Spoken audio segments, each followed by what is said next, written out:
क्या ये skates best हैं या फिर ये स्केट्स बेस्ट हैं? लेकिन आजकल सब लोग तो इसको बेस्ट बोलते हैं। तो हेलो मित्रों, स्वागत है एक और नई वीडियो में। तो आज की इस वीडियो में मैं बात करने वाला हूं बहुत ही ज़्यादा ट्रेंडिंग टॉपिक पे कि बेस्ट स्ट्रीट स्केट्स कौन से हैं, कौन से हमें लेने चाहिए और क्या उनका बजट होना चाहिए, कितने पैसे हमें खर्च करने हैं स्केट्स पे। इन सब के बारे में मैं बात करने वाला हूं इसी वीडियो में। तो कहीं मत जाओ, सब्सक्राइब करके रखो चैनल को और अपने दोस्तों को भी शेयर कर दो जो कि स्केट्स लेने के बारे में सोच रहा है। और स्केट्स से रिलेटेड कोई भी जानकारी अगर आपको चाहिए तो मेरे डिस्क्रिप्शन में आप जाके चेक कर सकते हैं, वहाँ पे डिटेल्स दी हुई हैं। तो चलो बिना किसी देरी के वीडियो को शुरू करते हैं। क्या ये स्केट्स बेस्ट हैं या फिर ये स्केट्स बेस्ट हैं? लेकिन आजकल सब लोग तो इसको बेस्ट बोलते हैं। तो कौन सा स्केट बेस्ट है, प्लीज़ कोई बता दो। तो यार, बेस्ट स्ट्रीट स्केट्स को डिसाइड करने के लिए मैंने इस पॉइंट को डिवाइड करा है 3 चीज़ों में। वो 3 चीज़ें आपको बताएंगी कि कौन सा स्ट्रीट स्केट्स आपके लिए बेस्ट है।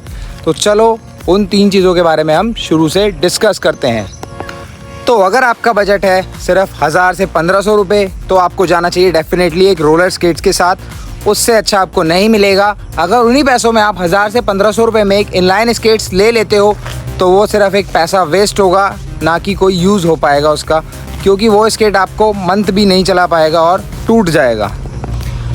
और अगर आपका बजट है 5 से 7000, मैं 2, 3, 4 इन सब की बात इसलिए नहीं कर रहा हूँ क्योंकि जो आप 1500 रुपये का रोलर स्केट्स खरीदोगे उसके बाद 2, 3, 4 हज़ार में अगर आप कोई भी क्वाड्स भी खरीदोगे वो शुरू में लोकल क्वालिटी के स्केट्स आपको पकड़ा देंगे। उससे अच्छा है कि आप एक बार अपने कोच से ज़रूर सजेस्ट करें, वो आपको एक बेटर सॉल्यूशन बता देंगे। लेकिन अगर आप डायरेक्ट जाके मार्केट से बाय करते हो तो जो मार्केट में ज़्यादातर अवेलेबल रहते हैं उनके जो व्हील्स होते हैं वो थोड़े ख़राब क्वालिटी के होते हैं। उनके बारे में हम अभी व्हील्स पे जाके डिस्कस करेंगे, व्हील्स वाले टॉपिक में। तो अगर आपका बजट 5 से 7000 रुपये है तो आपको जाना चाहिए डेफिनेटली एक अच्छे क्वाड स्केट्स के साथ। 7000 तक में आपको एक अच्छा quad skates with warranty available हो जाएगा।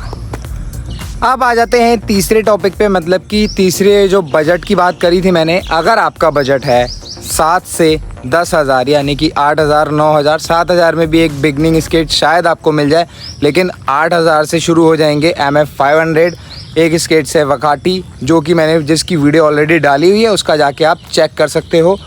और फिर आ जाएगा आपका MF 900, जो कि एक अच्छा स्केट है फिर से, लेकिन 110 mm व्हील्स के साथ आता है वो, और वो 3 व्हीलर है, जबकि MF 500 4 व्हीलर है। तो अगर आपका बजट है 7000 से 10,000 या 12,000 या 15,000 तो आपको डेफिनेटली इन दोनों स्केट्स के साथ जा सकते हो। और वकाटी के साथ भी आप जा सकते हो, जो कि एक सेमी प्रोफेशनल या फिर सेमी अर्बन स्केट्स की तरह आपका काम करेगा, जो कि आप रोल बॉल में भी यूज़ कर सकते हो और अर्बन स्केटिंग के लिए भी यूज़ कर सकते हो। तो आपको बजट के बारे में पता लग गया। अगर आपका बजट है अप टू 1500 आप रोलर के साथ जाओ। अगर आपका बजट है अप टू 5 to 7000 तो आप क्वाड्स के साथ जाओ। और अगर आपका बजट है 8 to 10,000 तो आप जा सकते हो 500 MF 500, MF 900 या फिर वकाटी। और अगर आपका बजट उनसे ऊपर है तो आप प्रोफेशनल स्पीड इनलाइन के लिए जा सकते हो। एक बिगनिंग प्रोफेशनल स्पीड इनलाइन भी आपको कम से कम 15,000 रुपये में पड़ेगा। बिगनिंग प्रोफेशनल स्पीड इनलाइन की बात कर रहा हूँ मैं। और हाँ, बहुत लोगों को कन्फ्यूजन भी है कि जो हमारे MF 900 है, 500 है, क्या हम इनसे कंपटीशन स्पीड के खेल सकते हैं? तो बहुत पीछे रह जाएंगे आप अगर आप इनसे कंपटीशन खेलने की सोचेंगे तो हमेशा अपने कोच की एक बार ज़रूर सुने कि वो आपको कौन से स्केट सजेस्ट कर रहे हैं। डायरेक्ट अपनी मर्ज़ी ना चलाएं।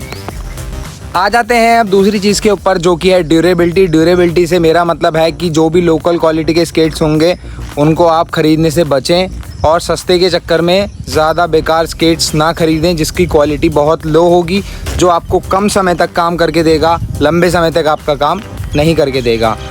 हार्ड बूट या फिर सेमी हार्ड बूट स्केट्स आप ले सकते हो, जो कि लंबे समय तक आपके काम करेंगे। अगर आप लोकल लेते हो तो वो आपको थोड़ा बहुत हो सकता है काम कर जाए, लेकिन आपको फिर से उसी चीज़ में पैसे इन्वेस्ट करने पड़ेंगे, जो कि आपके लिए एक बेकार सौदा है, यानी कि आपके लिए उसमें कोई भी फ़ायदा नहीं होने वाला है। तो जब भी आप अपने लिए स्केट्स ले रहे हैं एक बार उसका मटेरियल ज़रूर से चेक कर लें। तो जब भी आप अपने लिए स्केट्स परचेज़ करें एक बार उसकी ड्यूरेबिलिटी यानी कि उसकी क्वालिटी ज़रूर चेक करें। जिनसे परचेज़ कर रहे हैं उनसे भी पूछें एक बार कि ये कितने टाइम तक चलेगा, कितने टाइम तक नहीं चलेगा। जो भी आप सस्ते स्केट्स को ख़रीदते हैं उनकी लाइफ थोड़ी कम होती है। और लाइफ कम होने से मेरा मतलब है कि वो जल्दी डैमेज हो जाते हैं एज़ कम्पेयर टू जो आप महंगे वाले थोड़े इन्वेस्ट करते हैं जिनमें पैसा, वो जल्दी से ख़राब नहीं होता है। तो ये एक प्लस पॉइंट है। आ जाते हैं तीसरे और मेन टॉपिक पे, जो कि है व्हील्स। अगर आपके स्केट्स में एक अच्छे व्हील्स हैं तो वो आपको बहुत ज़्यादा बेनिफिट करने वाले हैं। अच्छे व्हील से मेरा मतलब है 2 टाइप के व्हील आते हैं। एक वो व्हील होंगे, व्हील्स के टाइप तो बहुत सारे हैं, लेकिन जो हम बेसिक में अगर बात करें तो 2 टाइप के ज़्यादातर व्हील्स यूज़ हो जाते हैं स्केट्स में, जिनके ऊपर एक प्लास्टिक की कवरिंग लगी होती है। एक तो वो व्हील्स जो कि आपको 1000 से 1500 वाले इनलाइन में बहुत अच्छे से देखने को मिल जाएंगे, जिनकी वैल्यू 1000 से 1500 रुपये है, बहुत जल्दी कबाड़ भी हो जाते हैं। ऑल्सो अगर आपके स्केट्स में प्लास्टिक व्हील है तो भी उसका कोई यूज़ नहीं है, वो आपको परेशान ज़्यादा करेगा और आपको उससे सीखने को कम मिलेगा। वहीं अगर एक रबड़ PU मटेरियल वाला व्हील आपके स्केट्स में होगा, वो आपको बहुत ही ज़्यादा बेनिफिशियल रहने वाला है और वो आपको बहुत ज़्यादा हेल्प करेगा अपनी स्केटिंग की जर्नी में। तो ये चीज़ आपको ज़रूर याद रखनी है कि प्लास्टिक मेड व्हील नहीं लेना है, रबड़ मेड व्हील आपको लेना है। और उसी के साथ साथ व्हील्स में जो क्वालिटी वाइज अगर हम बात करें तो एक चीज़ होती है हार्डनेस।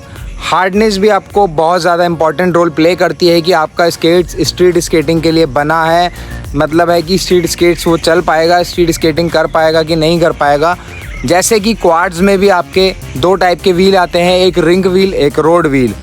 अब जब आप प्रोफेशनल इनलाइन की तरफ शिफ्ट करेंगे या फिर अर्बन स्केट्स की तरफ शिफ्ट करेंगे तो उसमें ऑलरेडी स्ट्रीट स्केटिंग के लिए ही व्हील्स लगे हुए आते हैं।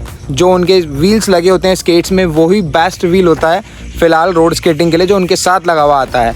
उनको अलग से व्हील लगाने की कोई ज़रूरत नहीं पड़ती आपको।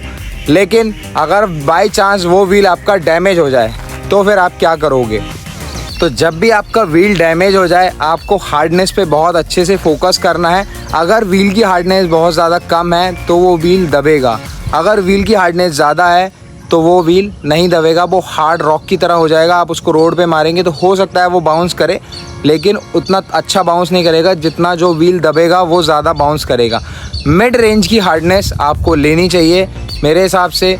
और अगर आप 85 प्लस वाली हार्डनेस लेते हैं तो वो रोड पे आपकी कम घिसेगी। 85 से नीचे 82A, 76A ऐसी हार्डनेस आपको व्हील में देखने को मिलेगी, जो रोड पे जल्दी डैमेज हो सकती है, लेकिन उसकी ग्रिप बहुत अच्छी होती है, तो वो रेसेस में ज़्यादा यूज़ होते हैं ऐसे व्हील्स। कुछ व्हील्स की हार्डनेस बहुत कम होती है, कुछ व्हील्स की हार्डनेस बहुत ज़्यादा होती है। तो ऐसे में आप क्या करोगे? तो ऐसे में आप मल्टीपर्पज़ व्हील की तरफ भी स्विच कर सकते हो, जिनकी हार्डनेस ना कम होती है ना ज़्यादा एवरेज होती है, वो दोनों सरफेस पे चल जाते हैं। अब कम हार्डनेस और ज़्यादा हार्डनेस का टॉपिक आई होप सो कि आपको समझ आ गया होगा, लेकिन आपको मिड रेंज या फिर ज़्यादा हार्डनेस वाले व्हील्स ही यूज़ करने चाहिए अगर आप रोड पे स्केटिंग कर रहे हो। तो प्लास्टिक वाले व्हील्स आपको हमेशा अवॉइड करने हैं, उनसे दूर रहना है, वो आपको एक घटिया और बेकार रिजल्ट्स देंगे, हमेशा याद रखना है। ज़्यादा हार्डनेस वाला व्हील आप यूज़ कर सकते हो, कम हार्डनेस वाला व्हील अगर रोड पे यूज़ करोगे, अगर कहीं पे भी कट लगेगा तो वो व्हील डैमेज हो जाएगा। तो आई होप सो कि आपको तीनों पॉइंट्स अच्छे से समझ में आ गए होंगे। इसके बारे में अगर कोई भी और जानकारी चाहिए तो आप मुझे नीचे कमेंट करके बता सकते हो। और स्केटिंग रिलेटेड कोई भी क्वेरी है तो वो मैंने पहले भी बताया, मैं फिर से बता रहा हूँ कि मेरे डिस्क्रिप्शन में आप पहुँच के इंस्टाग्राम पे मुझे फॉलो कर सकते हो, वहाँ पे आप मुझसे पूछ सकते हो। तो मिलेंगे आपसे अगली वीडियो में, तब तक के लिए जय श्री राम। और अगर आप मुरादाबाद से हो और आपको स्केटिंग सीखनी है तो नीचे मैंने वेन्यू भी डिस्क्लोज़ की हुई है, आप वहाँ पे जाके या फिर आप डायरेक्ट कांटेक्ट भी कर सकते हैं।